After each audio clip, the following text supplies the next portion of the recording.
County Sheriff and Republican candidate for governor Chad Bianco says he has seized more than 650,000 ballots from November's election. He got scammed.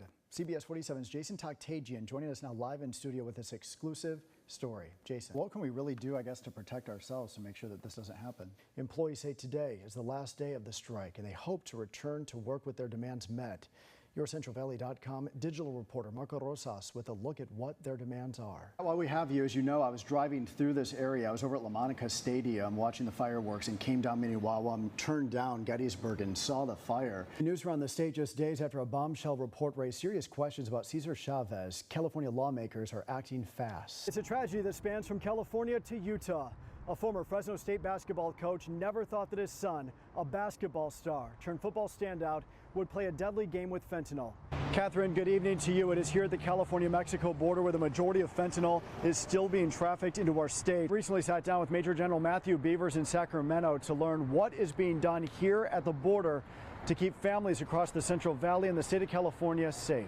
I'm curious to know, what is the situation right now when it comes to that fire? It's my understanding about 10 acres burned in that field. Is that fire out or is it still burning right now? It was billed as a death-defying escape, a Halloween night spectacle in Fresno in 1990. Amazing Joe buried alive inside a homemade casket out at Blackbeard's. Right now, Hanford police are searching for the person who shot and killed a woman today. Officers were called to North Star Drive near Aspen for a report of a man and a woman fighting before gunshots rang out. Do you have any idea what the price of a stamp is right now? 12 cents, I don't know. 12 cents, yes, it was 12 cents in about 1928. Well, yeah, one, you mean like a pack? Just one stamp. One forever yeah, stamp? Like 12 cents, yeah, it was when your great-great-grandparents were around. If you had to name your baby, if you were to have a baby, first of all, after a celebrity, which celebrity would you choose? Benito. Benito. Yeah. Okay. Do you know who that is? I do. That's Bad Bunny. Exactly. Nice try. Trying to get me. We love trivia here, don't we? At 4. Tricking each other. The names that. How much is a stamp? Yes, you did. I just love this. No. Can we please put up the montage one more time? These are pictures that we haven't seen before. I know, and look at. Oh, now we can come off of it because we got another TV legend with us. Jim De La Vega, everybody, recently retired from Fox 26, is actually the husband. That's right. You can't put those right in front of Catherine's face. So the president has sent ICE agents to airports all around the country to help TSA with long security lines. First at 5, a suspected killer is on the run. Another is in jail. Fresno police asking for help right now, finding the suspect accused of stabbing a man to death. CBS 47's Juanita Adame live for us at Fresno Police Headquarters and leads us off tonight. Juanita. The president says the U.S. and Iran held productive talks in recent days towards a potential end to the war. The president pushed back his deadline for Iran to reopen the Strait of Hormuz and postpone strikes on Iran's energy infrastructure. Tonight we begin our month-long investigation into human trafficking. It is a 6-part series that will air each Thursday night right here at 7 o'clock. Tonight is part 1. Photojournalist Rolando Garcia and I go undercover with Fresno police. Only our cameras were rolling as law enforcement agencies teamed up to take down those looking to pay for sex in Northeast Fresno. She is fueled by her own horrific story of being trafficked on the streets of Los Angeles. Now, she is more motivated than ever after her daughter was lured into the same nightmare, a nightmare that ultimately cost her her life. The Department of Justice is preparing to send federal election observers to California next month for the congressional redistricting special election. The move comes following requests from the state's Republican Party. Cooling down just a little bit tonight from another day of triple-digit heat. It is a view from our Valley Cam at Herndon and Palm Avenues in Fresno. Let's start with Rhett Rodriguez and a first look at your pinpoint weather forecast. Hey, Rhett. On day 13 of the government shutdown with no end in sight, that shutdown is at a stalemate over health care. Breaking news. Breaking news first at 5, a tragic ending to a missing persons case. The body of a 50-year-old woman from Coalinga was found over the weekend. So what did you pay for yours?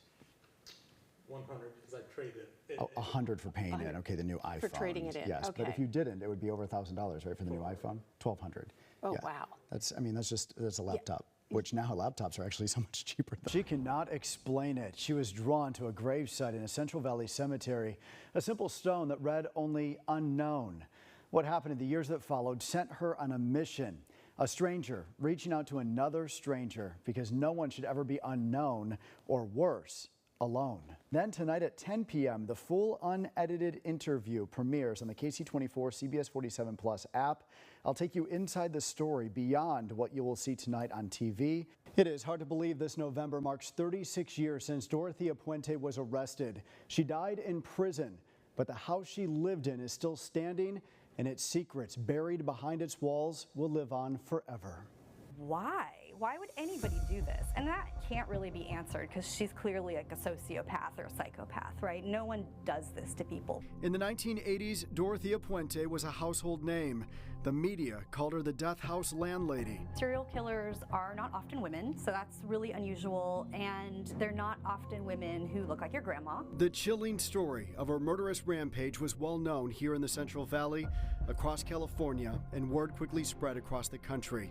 Dorothea was running a boarding house catered to the elderly, lower income, and those coming from rehab or jail. I hate that the story is sometimes sensationalized because it's a, little old lady burying people in her yard. The shock factor has drawn interest from all around the world in news articles, documentaries, even a Netflix TV show. It's a story few know better than senior archivist Kim Hayden.